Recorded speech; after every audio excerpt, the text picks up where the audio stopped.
to Wasatch Weekends for this Saturday, November 18th edition. I'm your host, Ben Roof. On today's show, we've got a bunch of incredible health and wellness advice later in the show, but we're going to kick things off with a look at the LA Car Show, some career advice from the recruiter guy, and some incredible cheeseball appetizers that you can make for your holiday guests.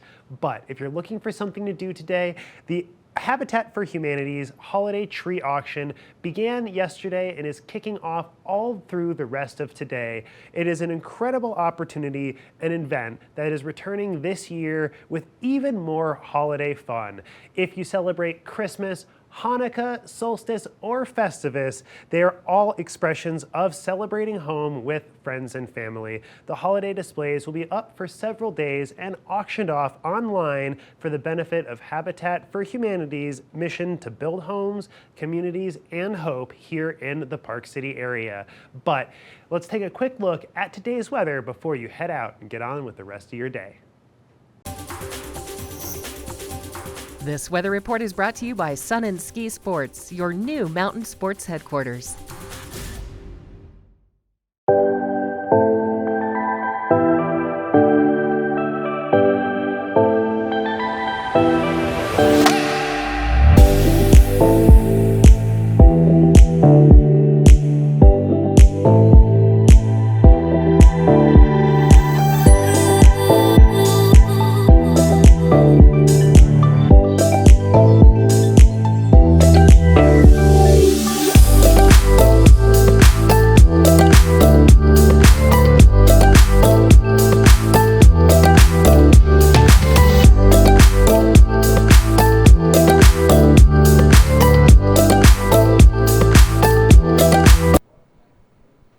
Welcome back to the show. Every year, the Los Angeles International Auto Show is where car makers of all kinds showcase the latest and greatest in all things automobiles. And joining me now is Mike Danger, the senior editor of Kelley Blue Book. Welcome to the show.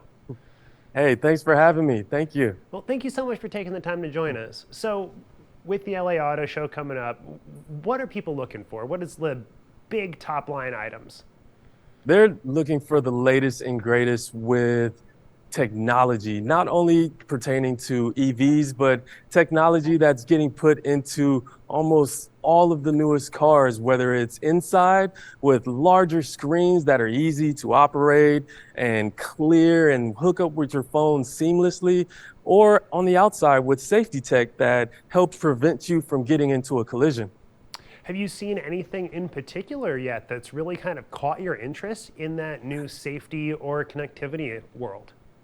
Yeah, actually the Kia Sorento. Kia is releasing an updated Kia Sorento, which is a mid-size 3-row SUV, and now they have their X Pro line.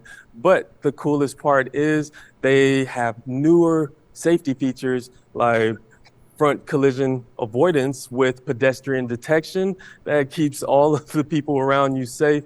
And they also have a large panoramic available dual 11-inch screen on the inside, which looks great. Wow, it sounds like it's a really big update for Kia, but I gotta ask, Kia's been a little bit controversial recently with some of the security issues that they've had. Are they doing anything to really kind of make some major changes there with these new models? I'm sure Kia is aware of that, and they've also introduced a digital key. So you can't start your car unless you have this digital key, and that stays on your phone. But the good thing is, if someone needs to borrow your car, you can pass that key along safely and securely. Sounds like a really great way to take advantage of some of those new technologies and new connectivity issues to really increase that level of security. What else are you seeing in terms of new trends or new features showing up in the market? Well, since we're on tech, let's talk EVs. Kia is actually introducing two all-electric concepts, the EV3, which is an all-electric SUV, and the EV4, which is a compact sedan. So I think that's something really to look forward to. Fantastic. So as terms like EVs, and I know that some of those technologies are really starting to come into their own these days, which is seeing a lot of those prices come down. What else are you seeing in the world of EVs, and how are they becoming more and more accessible these days?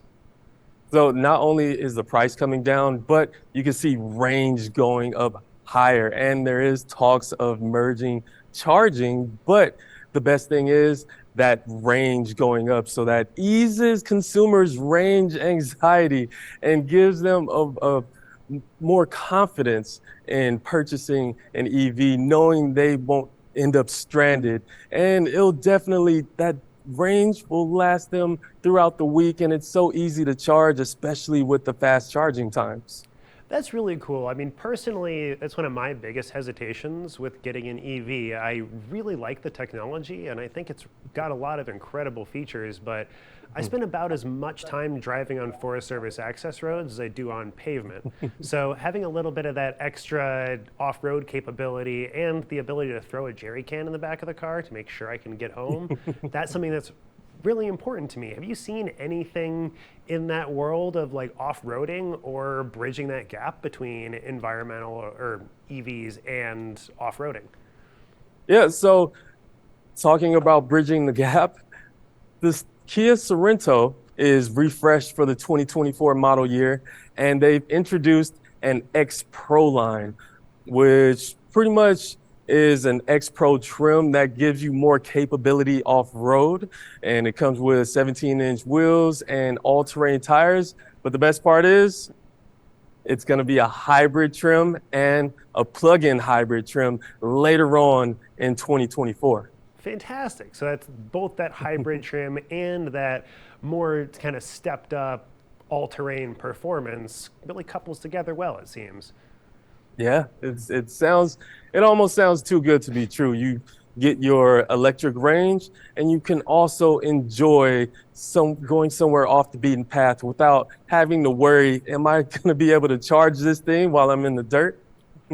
One of the really cool things about the LA Auto Show is that you always see a lot of really interesting prototype vehicles. Have you noticed anything that's really jumped out to you? Yeah, I mean, there's plenty of prototypes. The flagship Kia EV9, which is right behind me, that is almost a prototype that's come to life. This is their mid-size 3-row all-electric SUV, and it has everything from the power to sustainability.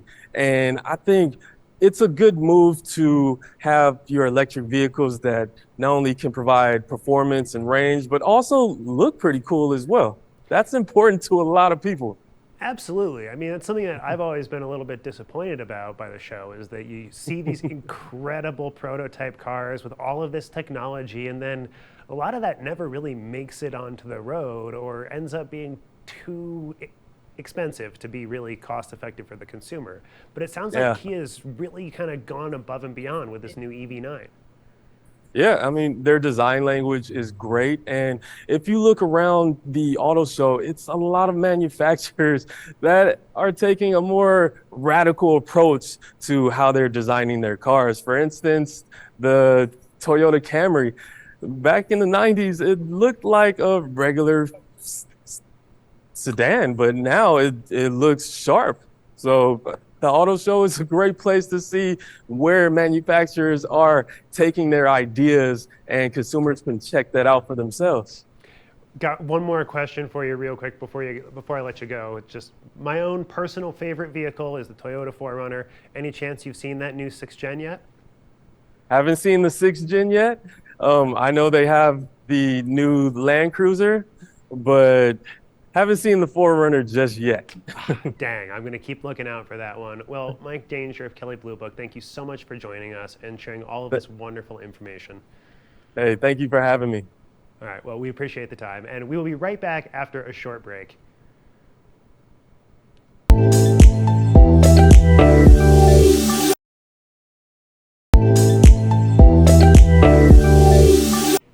Welcome back to the show. As we're moving into the winter season, a lot of companies are either looking to staff up or are trying to find a couple of replacements for people who may have gone to find some other opportunities as the holiday season's arrived. And we've got Bill Humbert, the recruiter guy, joining us now to tell us a little bit about how we can best set our companies up for finding the right people this holiday season. Welcome to the show, Bill. Hey, Ben, it's great to be here. Thanks for having me back. Well, it's so great to have you, and you always have such wonderful advice for people in the career search or people who are looking to fill some different jobs. So tell me a little bit about what makes this time of year so special for either job seekers or people trying to fill positions.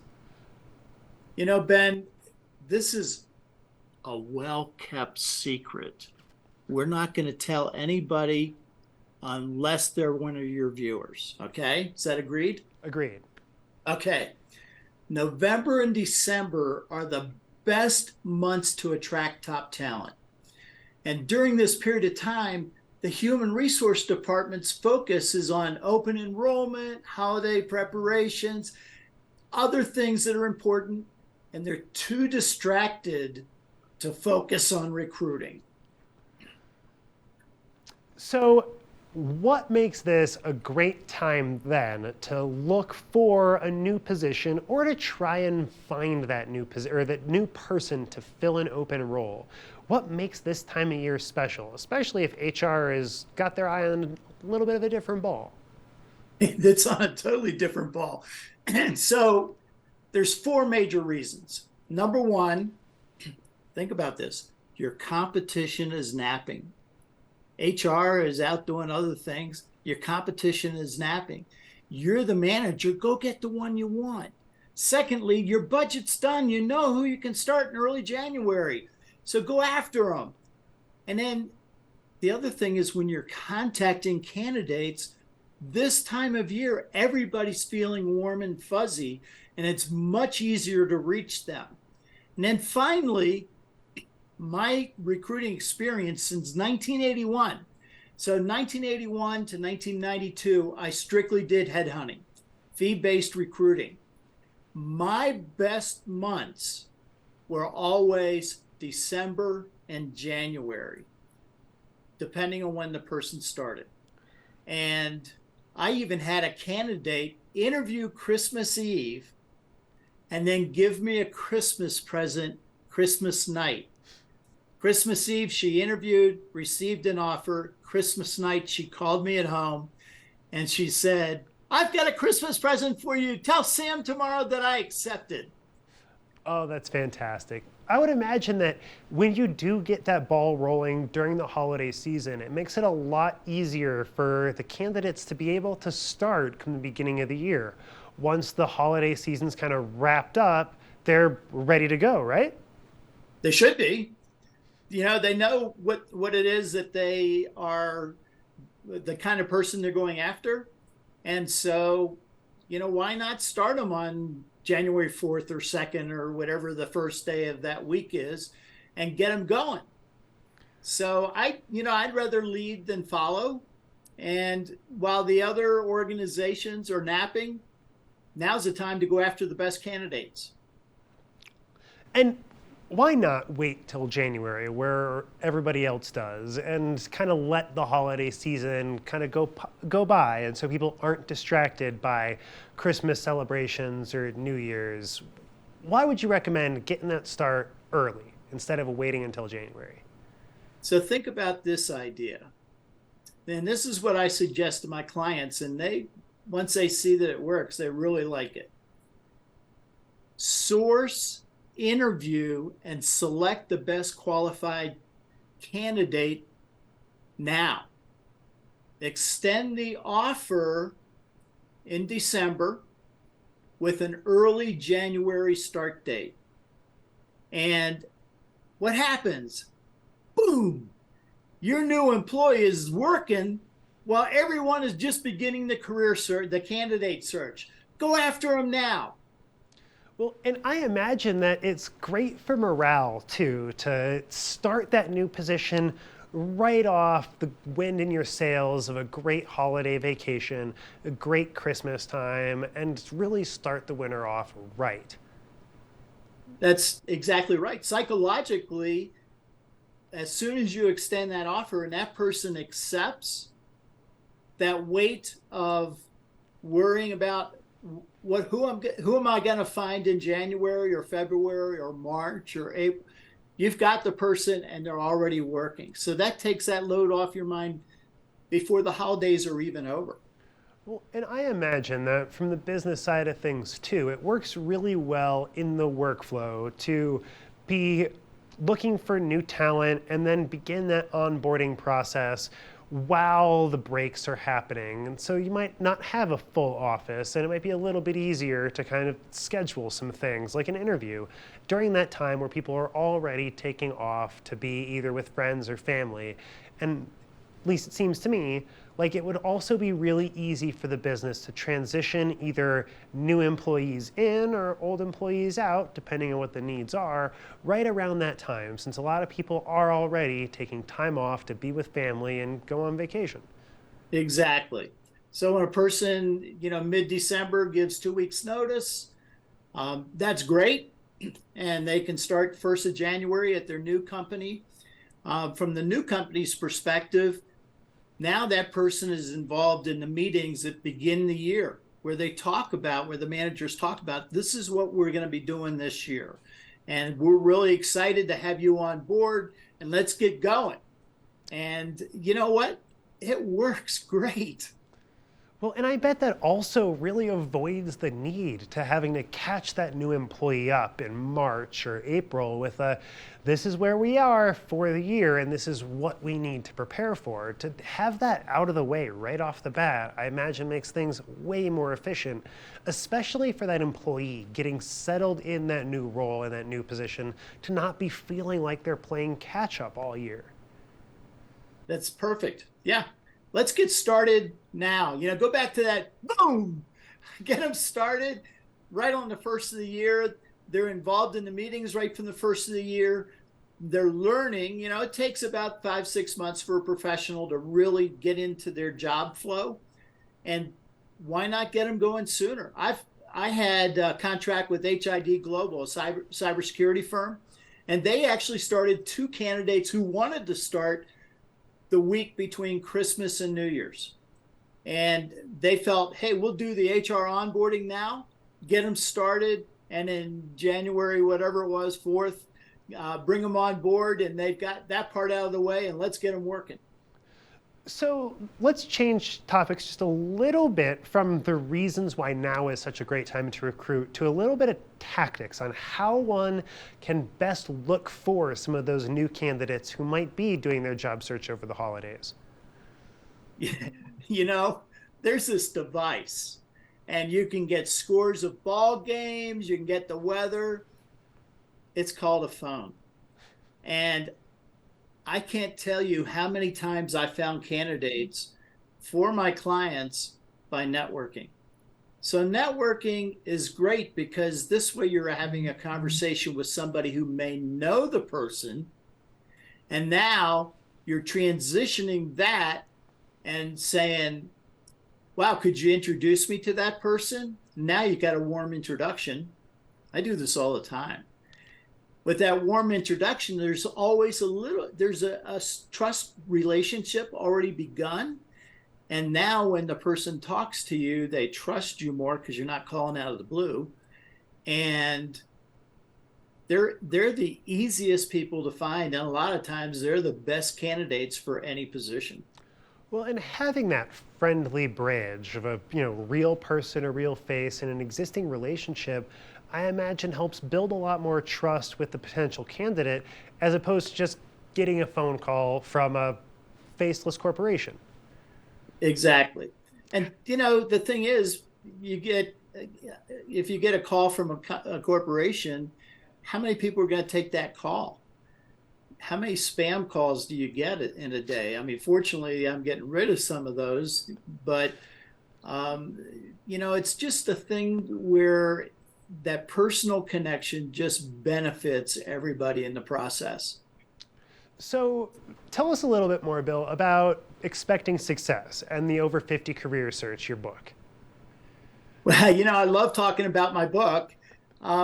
It received a 5-star review, and I'm really excited about that. And my professors up there in heaven, they went, Humbert got a 5-star review on a book? Holy cow! Congratulations, Bill. So that's the one thing that's really cool from that 5-star review is the person who reviewed me Joe Wasinski at Reader's Favorite. He said, this is just a niche he's hitting. This is good for everybody. I wish I had this book 8 years ago. So it's a great book. It covers every step of the career search, and most importantly, salary negotiation. I'm an expert. I'm the guy who usually negotiates with the candidates. So I know what you can say, and I know what you better not be saying. Well, Bill, it's always so great to have you on, and you've got so much great advice for both people just starting out their careers and people who are well on their way, how to really kind of level up, or for businesses who are really looking to level up their improvement. And if you guys need any more information about any of Bill's resources, make sure to check out recruiterguy.com. Bill, thank you so much for joining us. Thanks, Ben. Have a wonderful holiday. You too, and we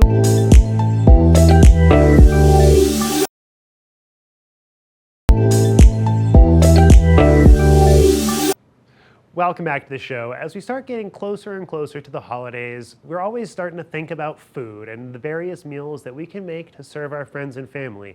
And it's all the better if we can help get the kids involved. So Kimberly Perot is going to show us a delicious cheese ball appetizer recipe that you can make mostly with your hands.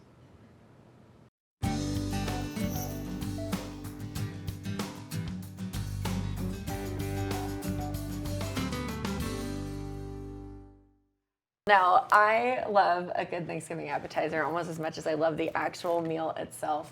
Kevin, what's your favorite? Do you like the appetizers or do you like the meal? I like it all. I really do. It's one of those things where you just graze throughout the day and then you get to the meal and it's like you're stuffed, but you're just relentless and you just go after it. Well, I grew up in the South, which means we love things that are filled with cheese. So we are going to be making mini bacon cheese ranch ball bites, and it's quite delicious. So this is going to be a fun one. I can't wait. Are you a big fan of like different cheese appetizers? Oh, I love cheese. Awesome. Yep. I mean, who doesn't, right? Who doesn't like cheese? It's a staple, But shout out to those that don't eat it. But for most of us, this is going to be a delicious and savory little finger food before you have the big meal. So it's really simple. It starts with 2 kinds of cheese, so cream cheese and cheddar cheese. So we're going to go ahead and get started making this recipe. This one would make about 15 mini balls, so it's going to be feed like 2 people. For now, it'll feed everyone here in studio. But we'll go ahead and get started. What we have is we've got cream cheese, and you kind of want to let it sit out so it's nice and soft. Soften it up there. So we've had it probably sitting out about 15, 20 minutes, and it'll be nice and soft. So we're going to do about 2/3 of a block of cream cheese, which is about 8 ounces. Okay. Sorry, it's about 6 ounces of cream cheese. So we're going to go ahead, and Kevin is going to do the cutting for me. And then while he does that, this is super simple. It should take 10 minutes or less. And you want it in that bowl? And we'll throw it in our bowl here, right? And you want to make sure there's kind of an interesting fine line with this cream cheese. You want it to be softened, but you don't want it to be too soft, otherwise it won't hold everything together. Right, you want to bind it. Yeah, exactly. Bind it together. Exactly. Keyword here, the cooking in the kitchen, binding. Binding is a keyword. So the next thing that we'll be doing is 4 ounces of shredded cheddar cheese. Okay. So an entire package of cheddar cheese, if you were making this for a whole, the full size of the recipe, you would just dump the entire package of cheddar cheese because these are about 8 ounces in the grocery store. So we'll do about half. Okay. You want to dump half? And one thing that you mentioned before we started here, a key ingredient to get started with is the washing of the hands. And Kim and I both washed our hands. We washed our hands during the commercial break, so we were ready to go because this is going to be an interactive. Looks good to me. Yeah, that's 4 ounces right there. 4 ounces, right? On the nose. The best part, you can use a hand mixer or just for the essence of time. I like to use this one. You just put it on the lowest speed. So we're going to stick it in there and get rocking and rolling. So Kevin, what you can do right now while I'm mixing this is stand away and wear an apron.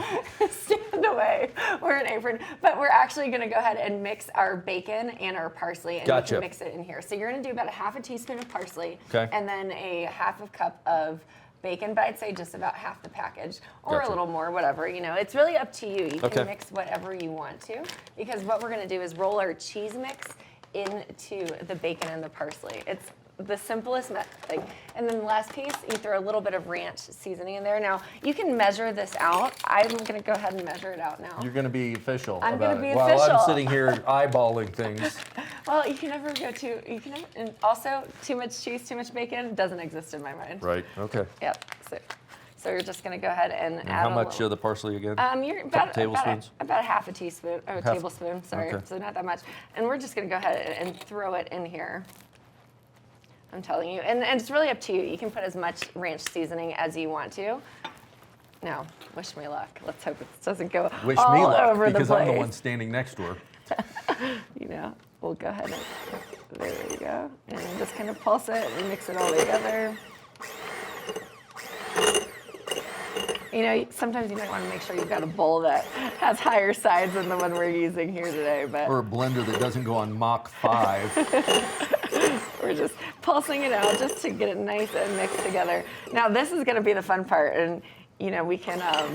I'll leave you to do the rolling, and I'll make the balls. But our hands Bring are my clean. gloves. Normally, if you wanted to use gloves because you are entertaining for people, I'd always recommend that. Okay. But you know what I love? I love using this little melon ball scooper because it makes it like a nice, Perfect little balls. little amount. You've got too much. And then if you're wondering, like, what do I do next? If you've got an extra spoon, it always kind of helps scoop it out there. So that's about the size of it, right? Okay. We're just gonna scoop it. This is always the fun part. And then I'm gonna roll it into a ball. Okay. And then we're just You're gonna gonna hand it off to me. Hand it off to you. You roll it in the I'm bacon. going to dredge it in the bacon. Dredge it in the That's bacon. a key cooking word, dredge. Binding and Binding dredging. and dredge. So if you're starting your own glossary and definition. And really, what I love about this is like you can really do all kinds of variations. So we use our base of cream cheese here, but you could use like the Wasatch cheese that's got like the herbs and flavors in it. You can roll it in almonds or walnuts. Whatever or cheese you want. Whatever cheese you want. You just need a soft cheese, and then if you want to, I guess you could say have a variety of flavors and a flavor explosion in your mouth when you take a bite. You literally. Who doesn't love that? And who doesn't? You just Especially for the holidays. for the holidays, that's definitely a good one. But then as you do this, you can do like I've done a variation where I put diced dried cranberries with some walnuts over it. It's quite delicious. You see how I've been changing my technique a little bit? I started off, and I noticed some of my dredging has fallen off. But if I get it on there and then I give it a little bit of roll like this, just integrates it a little bit. Another word, integrate. Integrate. Right into. There we go. I mean, look at how delicious these look. Definitely nothing healthy about this recipe. No, not if at you all. were trying, I could say. Well, I use tell you what, reduced- you did get these simple organic pretzel sticks. I did. So we're. These are staple in my house as well, in my pantry. Okay. And oftentimes, I think, depending on your grocery list, you may have most of these ingredients in your fridge already, depending on what you're doing. And measurements are important, but really it's just kind of up to you. And I'd say, from here, these look pretty good to us. Right. I can't wait to try it. I First can thing in tell the you were morning. just all excited. You're shaking over there. My goodness. Shaking in my boots, My except today is the goodness. one day I didn't wear boots, Yeah. which I usually always wear on the show. But once you do this, and you kind of, you just set them out. You can make them look pretty. And the best part is we've got these pretzel sticks. And you just stick right smack in the middle, and it makes a great finger food for your guests. So while we are getting our hands dirty preparing these, your guests won't be getting their hands dirty while they eat them. Right, they just right here. You just stick a pretzel stick right in the middle, and you've got a delicious bacon ranch cheese lollipop is how I like to look at it. Forget cake pops; those are so last year. Those are last year. We're all about the savory flavors, but what's really great about this is you've got the saltiness from the bacon bits, and then if you wanted to make your own bacon bits, you can. It's a lot. It's a lot of work. It is a lot of work, a little bit more messy, but if you just wanted to throw this together in a quick 5 to 10 minute preparation, you run to the grocery store. What do you think? Oh, it's just a food marvel. It is a food marvel. The easiest Thanksgiving recipe. You literally just mix a couple of cheeses together, throw some ranch seasoning, and then you roll it in bacon bits and parsley. You can do fresh parsley. You can do dried parsley, which is what we did. But it's just short, simple, easy. Run to the grocery store. 6 ingredients or less, and doesn't take very much And look at time. that presentation. Just absolutely beautiful. Absolutely beautiful. Well, that's a quick and easy one. If you're looking for recipes, happy to share it with you. Just ping us on the YouTube channel or on our Facebook page, and we'll share it in the comments.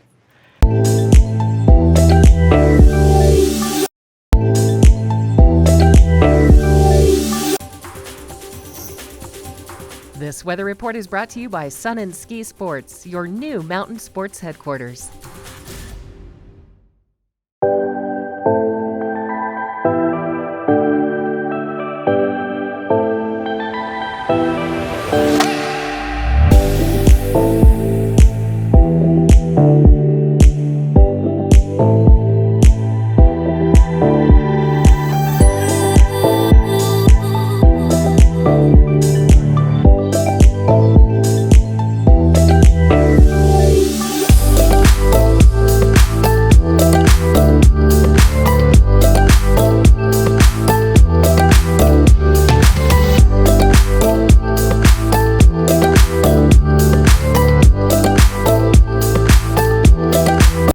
Welcome back to the show. Even though Breast Cancer Awareness Month has passed us by, it's still an important issue and something that we always kind of want to keep in our mind. And up next, we've got a piece from a doctor and a survivor sharing with us some of the newest treatment options available.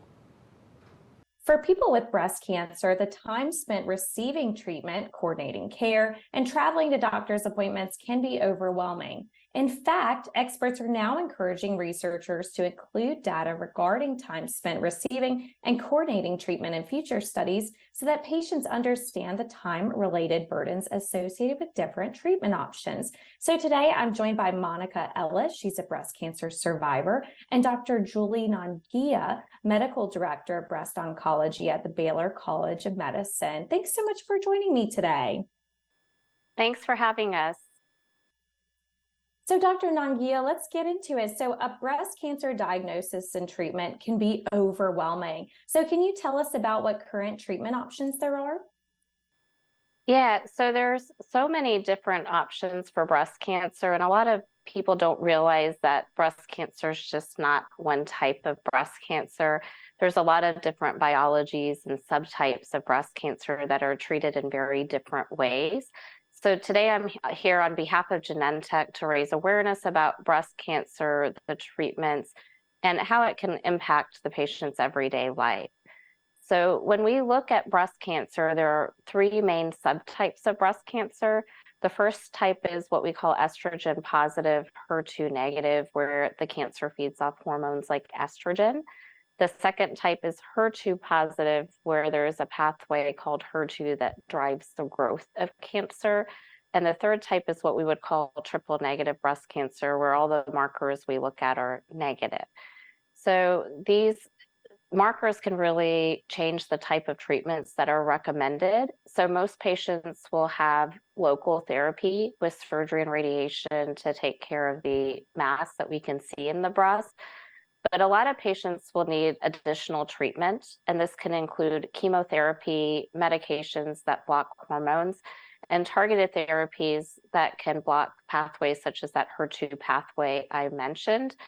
And these medications really help eliminate any tiny cells that might be left behind and prevent cancer from recurring or becoming metastatic. And what questions should patients ask their doctor about treatment? Yeah, so I think patients should really understand their cancer. They should know the stage of their cancer, the biology of breast cancer they have, what their treatment options are. And then it's really important to set expectations with patients for them to understand the timelines of treatments and how long they're going to need to be in the office or infusion center for those treatments, because that's going to impact their everyday life, their job schedules, how they can take care of their families. And so we really need to bring that into the conversation early on. Exactly. So Monica, moving over to you, can you tell us about your experience being diagnosed with breast cancer and ultimately how it's impacted your life?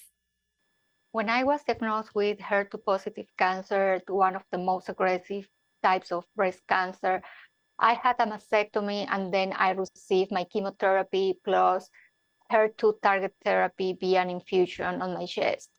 Every 21 days, I was spending 6 to 8 hours in the hospital receiving these IV infusions. For me, the treatments were really long and tired. And while I was in the hospital, I was also struggling mentally and physically to juggle with my work and my family life. So I worked with my care team and we decided that I was a good candidate for PESCO and was a good choice for me. PESCO is an injection shot that was delivered by my healthcare provider and make me stay in the hospital just for 15, 30 minutes versus 6 to 8 hours. So I prefer this administration shot that made me available to stay more time with my family and continue with my career. And what advice do you have for those who've been newly diagnosed with breast cancer, Monica? To advocate for themselves, to stay always in contact with their healthcare provider, and to take one day at a time. Wonderful. And where can we go to learn more? Yeah, so what Monica is talking about is a prescription medication called Phesgo. And this is a injection that's given in the thigh over about 15 minutes. And it's a injection form of 2 drugs, pertuzumab and trastuzumab, that a lot of patients with HER2 positive breast cancer receive. It's approved for patients that have stage 2, 3, or 4 HER2 positive breast cancer in combination with a medicine called docetaxel or chemotherapy. And you can go to phesgo.com to learn more. But in general, what side effects most patients have when it's given in combination with chemotherapy are alopecia or hair loss, nausea and vomiting, which is usually very well controlled with medications.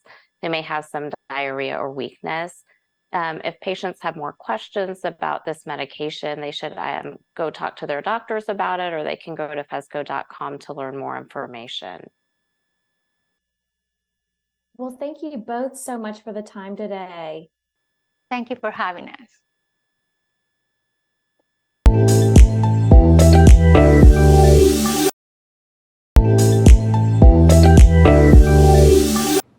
Welcome back to the show. With Park City open this weekend, I hope you guys haven't been neglecting your health and getting ready for ski season.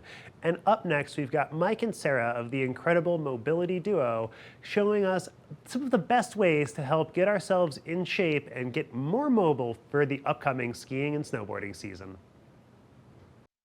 Welcome back to the show. Now I'm so excited about our next guest. It is the dynamic duo called Mobility Duo, Dr. Mark and Sarah, physical therapy and yoga and all of the fun things. Great to see you both. How are you this morning? Good. Thanks for Excellent. having Yeah, us. thank you so much for having us. So, a big fan of yours. I started following you both actually when I had knee surgery about 1.5 years ago. So your tips and tricks on Instagram have been wonderful for my recovery and getting back out onto the slopes. So tell me a bit about Mobility Duo and what you do.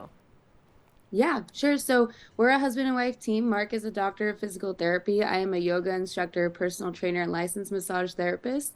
And when the pandemic happened, we were kind of left with nothing. So we're like, let's figure out how we can go online. And we're both avid snowboarders. So we were like, let's just see if we can do this all for snowboarders.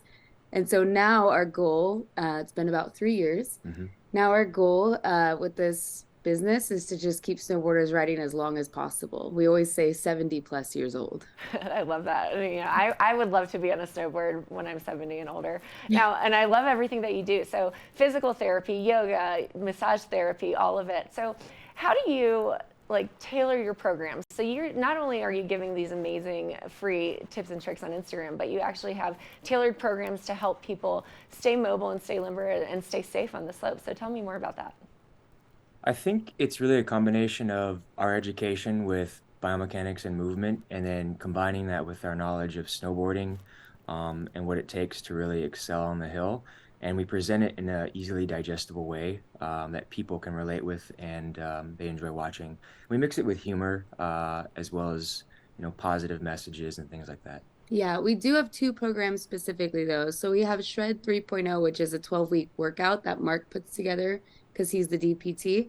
And then we have Snoga, which is yoga for snowboarders, which is a membership that you come in and have 3 classes a week of yoga and workouts. And there's a huge database that people can join at any time. And anybody can join that from anywhere. So you're not just specifically located in Oregon. So all across the U.S. people can join. Oh, yeah. Yeah, we have members from literally, we have a map on our site, but people from literally from all over the world, from the Middle East to Asia to Australia. To It's Florida. pretty amazing. Yeah. Yeah. That's great. So Mark, I'd love to dive into your 12-week program. Now, is it specifically tailored to each individual, or is it a progressive formula, and that's kind of how people stay in shape and follow? Yeah, it's definitely a progressive buildup of activity, but I really tried to combine it and make it unique, including, multi-directional speed and agility. You have the strength component, you have the mobility side. I made these things called play sessions, which essentially are supposed to be fun. It's like incorporating gymnastics and mobility and bar hanging balance. So it's really a multi-dimensional approach to snowboarding that I really don't think the general public has seen before. I'm really proud of it. I think it works. I'm actually almost finished it with myself, and I feel fantastic. Yeah. That's great. And Sarah, talk to me about your Snoga program. So what is that typically like? You mentioned it's 3 days a week. Is it a monthly membership, or what kind of exercises do you have? More beginner focused yoga and then more advanced? Tell me more. Yeah, totally. So I love beginner yoga. I'm all about being as available to anyone as possible. And the classes are they go all over the board. So we have 15-minute classes and we have hour-long classes. And you can have a class for whiplash recovery. You could have a class for 360s. You could have a class for methods. So there's some things that are tailored towards tricks on the mountain, but a lot of things are also tailored towards recovery from concussions or wrist injuries, just things that are very specific for snowboarders. And then a lot of it is preventative measures as well. So talking about how we can open up the joints in our body to be able to absorb landing on terrain and to be able to be more playful with the board. So ankles, knees, and hips and thoracic mobility for any kind of rotations are really huge. That's great. And, I love that you're so snowboarder focused, but a lot of these movements are obviously translatable for skiers as well. And do you have any skiers in your program? We do. We love them. We do have skiers. Yes. And we will not ever push any skiers away. Everything that we put out is beneficial for skiers as well, because we all have the same body. And honestly, we do work in a lot of the same muscle groups, just not on the same plane of motion. So a lot of it is applicable. It really is. And, Mark, I saw one of the videos that you posted where it's core work. You're on the ground, you're moving a barbell up and down. So it's really your total body that goes into training for a sport. It's like any other athlete. What would be the number one tip that you would give if somebody were to get out there and just in their everyday movement right before they hit the mountain? I would just say don't make it complicated. If movement in general is a challenge for you, just based on your schedule or motivation, I always recommend just going for a simple walk. Starting something is better than doing nothing at all. And walking is actually really powerful. So, yeah. Awesome. And Sarah, what about you? Do you have one piece of advice you'd give as well? Oh my gosh. I would say take 5 minutes in the morning, 5 minutes in the evening, pick 3 or 5 moves that you found online, whether it's us or someone else, and just do them like clockwork every day, whether it's 5 minutes in the morning or in the evening, and just create a routine, because we are creatures of habits. And so if you create that habit, eventually it will grow and you'll get more movements and you'll start enjoying it more. But just starting, like Mark said, is the most important key. Wonderful. Now, where can we go for more information? Where can we follow you on Instagram, your website, to learn more about your programs? Yeah, so everywhere we are Mobility Duo. Our program and everything that we offer is all online, so mobilityduo.com, or on Instagram, YouTube, TikTok, it's all Mobility Duo, one word. Easy to remember. You guys are wonderful. Thank you so much for sharing some information and for joining us this morning. And best of luck to you as you hit the slopes. Thank you, Kimberly. Absolutely. So we'll be right back after this.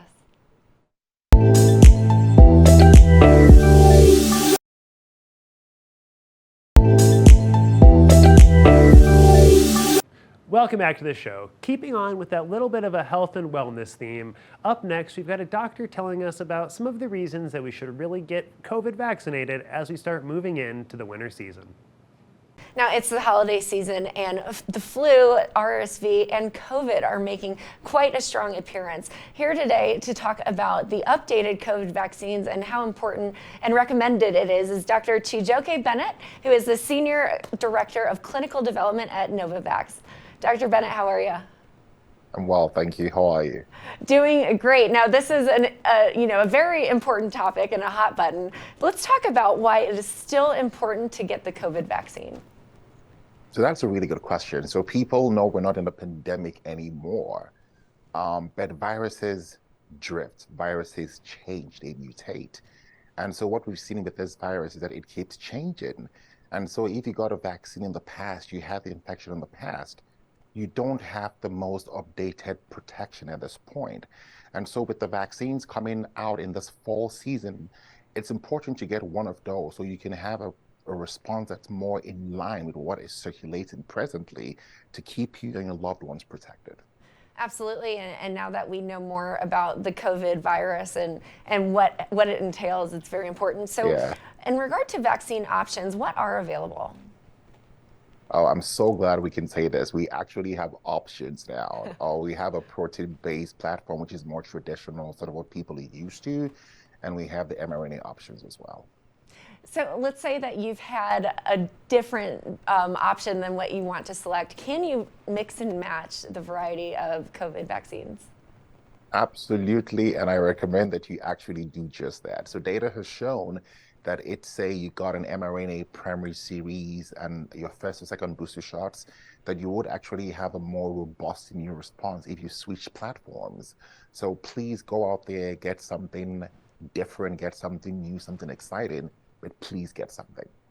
You know, not to refer to this, but I switch my shampoo often so that my hair changes and gets different, but it's just the same Exactly, thing. exactly. You know, it's relevant from that perspective. So, you know, if we are considering getting an updated vaccine, you know, what questions should we ask our healthcare provider?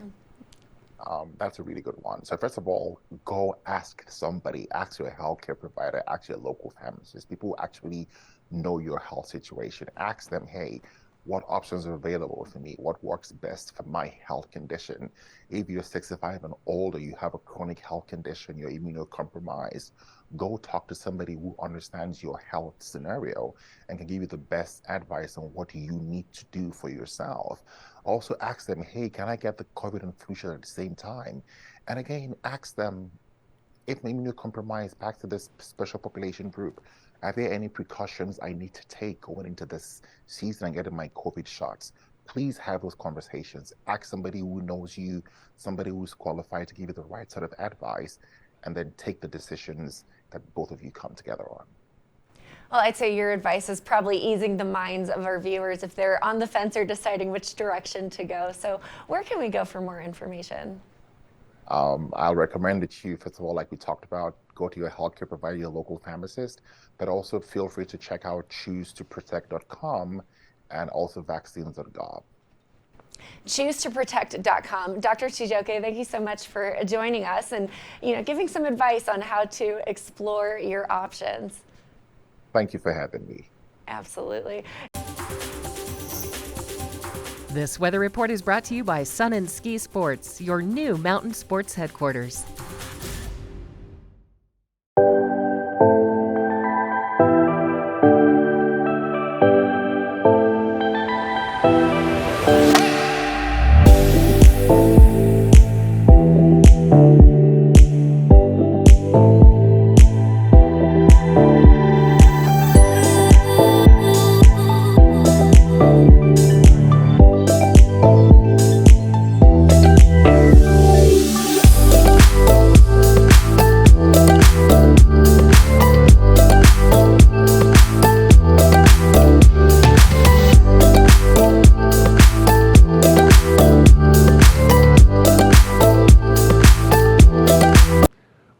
that's all the time we have for this 1-hour edition of Wasatch Weekends on Saturday, November 18th. I've been your host, Ben Roof. I hope you'll catch us tomorrow where we've got some incredible financial advice and a little bit more health and wellness tips. Until then, this is Wasatch Weekends. I'm Ben Roof, and we will see you tomorrow.